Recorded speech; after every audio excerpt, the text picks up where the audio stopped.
धन्यवाद सभापति जी। वर्ष 2025-26 के लिए रेल मंत्रालय की अनुदान मांगों पर चर्चा में आपने मुझे मेरी बात रखने का मौका दिया और अच्छी बात यह है कि माननीय मंत्री जी भी यहां मौजूद हैं। मंत्री जी का दिल तो बहुत बड़ा है, लेकिन अगर हमारी मांगे मान लें तो तभी इस बात की पुष्टि हो। अगर ना मांगे मानी जाए, हमारे क्षेत्र का काम ना हो, तो फिर ये बात मानी जाएगी कि मंत्री जी का रुख जो है सभी सदस्यों के प्रति एक जैसा नहीं। तो मैं अपने क्षेत्र से शुरू करूंगा sir. Dhampur sugar mill crossing पर ओवरब्रिज का निर्माण मैंने पिछली बार भी मांग उठाई, लेकिन सर अभी तक कुछ नहीं हुआ। लोग परेशान होते हैं, डिजिटल युग है, कई कई घंटे खड़े होना पड़ता है। जलालाबाद क्रॉसिंग ओवरब्रिज के नीचे अंडरपास के निर्माण की बात मैंने पिछली बार भी उठाई, कुछ नहीं हुआ। नजीबाबाद रेलवे स्टेशन पर बेगमपुरा एक्सप्रेस ट्रेन संख्या 12238 का ठहराव सुनिश्चित किया जाए, इस पे भी कोई काम नहीं हुआ। साथ साथ सर नजीबाबाद माल गोदाम पर ओवरब्रिज का निर्माण कराया जाए और उसको प्लेटफार्म को बढ़ाया जाए, क्योंकि वो मैंने पिछली बार बताया था कि महिलाओं को प्लेटफार्म से पिछली तरफ जब ट्रेन रुकते उतरना पड़ता है, वो सुरक्षित एरिया नहीं है। उसके साथ साथ नगीना बाईपास बिजनौर फाटक पर ओवरब्रिज का निर्माण कराया जाए। धामपुर जेतरा क्रॉसिंग पर ओवरब्रिज का निर्माण कराया जाए। शेहरा से नूरपुर क्रॉसिंग पर ओवरब्रिज का निर्माण कराया जाए। हम देखिए बुलेट ट्रेन, वंदे भारत और बहुत आगे निकल चुके हैं, लेकिन अभी भी इतने, मैंने आपको बताया कि मेरे लोकसभा क्षेत्र में इतनी जगह पर ये क्रॉसिंग जो है वो पुराने बने हुए हैं। उनकी वजह से जो है ना अंडरपास है ना ओवरब्रिज है, जिसकी वजह से काफी देर लोगों का समय नष्ट होता है। समय एक ऐसी चीज है दोबारा नहीं आता। सहसपुर रेलवे स्टेशन जगह है मेवा नवादा पर देहरादून एक्सप्रेस ट्रेन संख्या 14113 का ठहराव सुनिश्चित किया जाए, क्योंकि वहां से बहुत सारे लोग जो हैं वो यात्रा करते हैं। सहसपुर रेलवे स्टेशन पर सफदरजंग एक्सप्रेस ट्रेन संख्या 14114 का ठहराव सुनिश्चित किया जाए। नजीबाबाद से मुंबई के लिए एक ट्रेन, मैंने पिछली बार भी सर ये मांग की थी आपके सामने।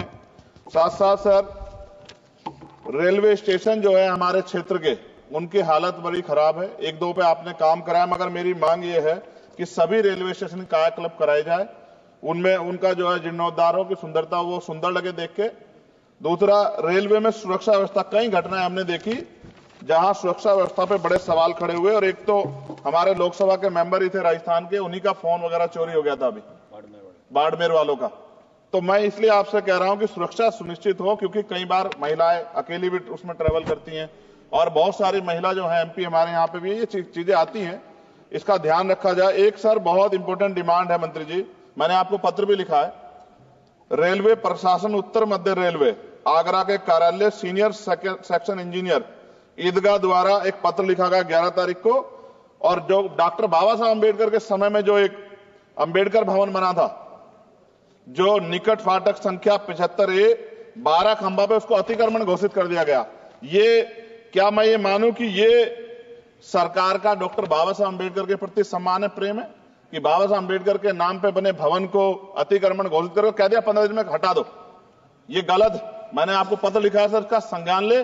दूसरा सर, सहारनपुर से लखनऊ तक वंदे भारत ट्रेन चलाई जाए। SC ST के OBC का बैकलॉग सर आपके यहां बहुत है, भरा जाए। कोरोना काल में बंद, पिछली बार मैंने मांग उठाई थी कि वो ट्रेनें चलाई जाएं। और प्रमोशन में भी SC ST OBC के कर्मचारियों के साथ भेदभाव होता है, इसको रोका जाए।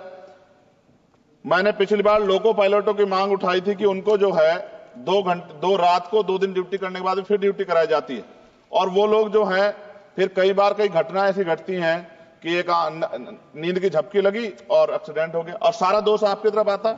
तो अभी ये दिल्ली में भी एक घटना घटी और कई सारी ऐसे ट्रेन घटना घटती है। इसके लिए मैं आपको नहीं दोषी मानता, लेकिन मैं कहता हूं कर्मचारियों को उस तरह की सुविधा मिलनी चाहिए कि वो जब वो ड्यूटी करें तो अपने आप को परफेक्ट महसूस करें।